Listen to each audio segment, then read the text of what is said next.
ऋषि पंचमी व्रत कथा। नैवेद्य अच्छे अच्छे फल चढ़ावे देव। कश्यप ऋषि, भारद्वाज, विश्वामित्र, गौतम, जगदम्बा और वरिष्ठ 7 ऋषि कहे जाते हैं। मैंने इस अर्थ को ग्रहण कर मुझ पर सदा प्रसन्न हुए। सुशीले इस व्याख्या को श्रवण कर सहकार करें। ऋषियों को ध्यान में तत्पर होकर ब्रह्मचार्य से रहे। इस प्रकार उत्तम रीति से व्रत का आचरण करें। सब तीर्थों में जो फल प्राप्त होता है, संपूर्ण दान आदि से जो पुण्य प्राप्त होता है, वह इस व्रत मार्ग से प्राप्त होता है। एक बार बोलिए पंच ऋषि महाराज की जय। व्रत करने वाले देवता अतिथियों को सत्कार करने वाला हुआ। सूर्य अपने पिता के क्षत्रिय में अपने चंद्रावती भाग से बोले कि हे, आज मेरे पिता की 7वां है, इसलिए मुझे भोजन कराना है। तुम भोजन बनाने की तैयारी करो। अपने पति सुमित की आज्ञा पाकर चंद्रावती ने पकवान तैयार किया। उस समय खीर के पात्र में स्पर्श में विष उगल दिया। उस कुतिया ने यह देख ब्रह्म हत्या के डर कर उस बर्तन को स्पर्श कर दिया। चंद्र उस कुतिया को स्पर्श करते देख जलते हुए काट के मारा और उस सीधे सामग्री को त्याग कर पुनः बर्तन को धोकर साफ किया और उसने दूसरी बार पाक सिद्ध किया, विधि पूर्वक श्राद्ध किया। ब्राह्मण को भोजन करा के जाने के बाद अन्न भूमि पर गिरा। वो भी मिलने के कारण उस दिन कुतिया भूखी रह गई। रात्रि के समय वह कुतिया भूख से पीड़ित हुई। बैल की जोनी की प्राप्ति अपने पति के पास जाकर कहने लगी, हे नाथ, आज मैं बहुत भूखी हूँ। मुझे किसी ने भी थोड़ा भी भोजन नहीं दिया। ग्राम भर भी नहीं मिलने के कारण मुझको भूख बार बार सता रहा है। पुत्र अंत दिन मेरे को पदार्थ दिया करता था, आज भी इनने नहीं दिया। इसका क्या कारण है? जब खीर में स्पर्श को विष गिरते हुए मैंने देखा तो मन में वह विचार किया कि इसके उत्तम बीज भोजन करेगा तो मर जाएगा, इसलिए बर्तन को मैंने स्पर्श कर दिया। इसके मुझको पुत्र वधु ने मारा, जिससे मेरा शरीर दुखता है और मेरे कमर भी टूट गई है। मैं क्या करूं? यह सुन वृद्ध बोला, मैं भरे पाप कारण ही तुमको दुख हुआ है। तुम्हारे ही पाप से बोझा उठाने वाले बैल के जोनी को प्राप्त होने के कारण मैं भी अशक्त हूँ। क्या करूं? अपने पुत्र को खेत में आज मैं दिन भर चलाया। मेरे पुत्र ने मेरा मुंह बांध कर मारा। आज मुझको भी कष्ट होने के कारण इसका श्राद्ध करना है। करते हुए देखा और दोनों को बक को श्रवण कर उस सुमित ने अपने माता पिता को जाकर उस रात्रि में तत्काल भरपूर भोजन कराया। हे राजन, माता पिता से दुखी अवस्था को देखकर सुमित जल्दी ही वन को गया। मैं कष्ट को जानूंगा, ऐसे निश्चय कर धर्मराजा वहां जाकर परम धार्मिक ज्ञान वृद्धि ऋषियों को नमस्कार कर उन दोनों को हित के बात में कहे। फिर कहा, हे ऋषि, एकाचित होकर मेरे एक प्रश्न का उत्तर दें। हे तपोधन, किस कर्म के फल से मेरे माता पिता इस अवस्था को प्राप्त हुए तथा इस पातक से किस तरह छुटकारा हो सकता है?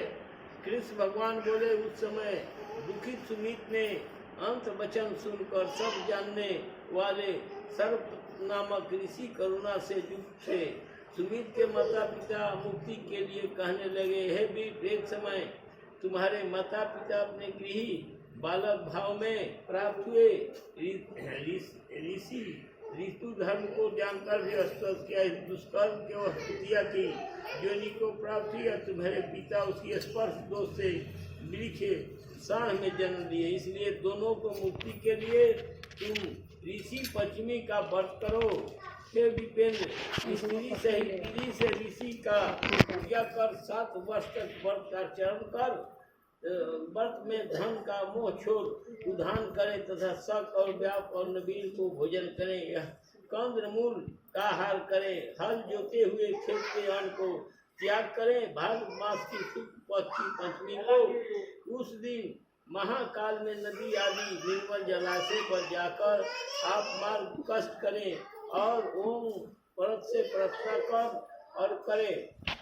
शुद्धि कर स्नान कर जल में स्नान करें। 3 आंवले के कल्प केशों को धोकर स्वच्छ वस्त्र धारण कर एकाचित से सहित ऋषि की पूजा करें। मन से उसी मन को सप्त ऋषि की पूजा करें। हे द्विज, इस प्रकार ऋषि पंचमी का व्रत करने से 16 स्पर्श से प्राप्त दोष नष्ट हो जाता है। इसमें भी संजय नहीं। श्री कृष्ण भगवान बोले, हे ऋषि, कहे कि वाक्य को श्रवण कर सुमित ने अपने घर में स्त्री सहित श्रद्धापूर्वक व्रत किया। सब पापों को नाश करने वाला ऋषि पंचमी व्रत को श्रद्धापूर्वक कर माता और पिता को यथोशक्ति फल दिया। हे निमित्त व्रत के प्रभाव से उसकी माता कुतिया की योनि से मुक्त होकर विमान पर बैठकर हे दुष्टि वह दिव्य वस्त्र को धारण कर स्वर्ग चली गई। सुमित का पिता भी मृत्यु प्राप्त होने पर पशु योनि से मुक्त हो गया। और हे महाराजा, इस व्रत के प्रभाव से वो भी स्वर्ग गया। शरीर अथवा मन के किया हुआ जो पाप है वह सब व्रत के प्रभाव से नष्ट हो जाता है। इस व्रत के करने से जो पुण्य होता है उसका तुम श्रवण करो। सब व्रतों का जो पुण्य है, सब तीर्थों में स्नानादि फल प्राप्त होता है। अनेक प्रकार के दान करने का जो फल प्राप्त होता है वह सब इस व्रत करने से मात्र प्राप्त होता है। जो स्त्री इस व्रत को करती है वह सुख भोगती है तथा रूपवान पुत्र पद से युक्त होती है। इस लोक में आनंद मानती है तथा परम लोक में परम गति मिलती है। हे राजन, इस व्रतों में उत्तम व्रत मैंने कहा है। युधिष्ठिर, यह व्रत कैसा है कि सर्व संपत्ति वाला और सब पापों को नाश करने तथा धन यश स्वर्ग और पुत्र को देने वाला, इसके पढ़ने तथा सुनने मात्र से सब पाप नष्ट हो। इसे ऋषि पंचमी व्रत की कथा कहा गया है। एक बार बोलिए कृष्ण भगवान की। युधिष्ठिर कहने लगे, संपूर्ण फल को देने इस व्रत का उदाहरण क्या है? सुमित ने उसको किस तरह से किया आप कहिए। एक बार भोजन करें, प्रातःकाल उठकर स्नान कर गुरु को घर जाएं और गुरु से प्रार्थना करें, उद्धान करें। आप मेरे आचार्य होइए। पूर्व कही हुई विधि से अनुसार भक्ति युक्त होकर स्नान करें। पवित्र जगह लिखकर उस पर सर्वभौतिक मंडल बनाए। उस मंडल को जल से भरा हुआ तांबे या मिट्टी का कलशा स्थापित कर कमल अन्न से पूजा करें। वो प्रतिमा एक पल, आधे पल या चौथाई पल की अपनी शक्ति के अनुसार धन की त्याग कर बनवावे। 5 रंग का मंडल कर युक्त सब विविध गौतम जन्म अत्रि मुनि, कश्यप मुनि, विश्वामित्र, जनगमी, वरिष्ठ, संधि, यही कश्यप मत से सब ऋषि लोग हैं। वैद पौराणिक मत ऋषि मार्ग से 1808 आहुतियाँ देवें, छोड़कर दूध वाले गौ गुरु को देवें और भक्ति भाव से कलशाय और जगोपवीत देकर सब परिवार आचार्य को प्रणाम कर क्षमा के लिए प्रार्थना करें। भक्ति से ब्राह्मण को भोजन करावें, 3 अनाथों को भोजन करावें, इष्ट बंधु सहित भोजन करें।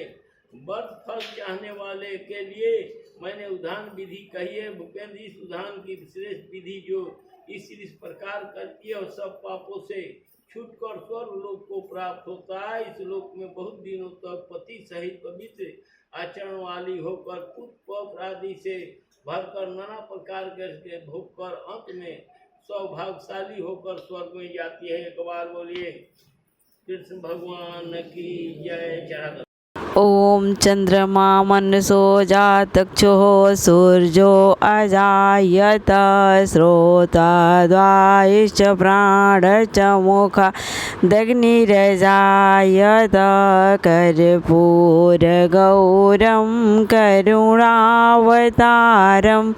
संसारसारं भुजगेन्द्रहारं सदा वसन्तं हृदये रवीन्द्रे भवं भवान्।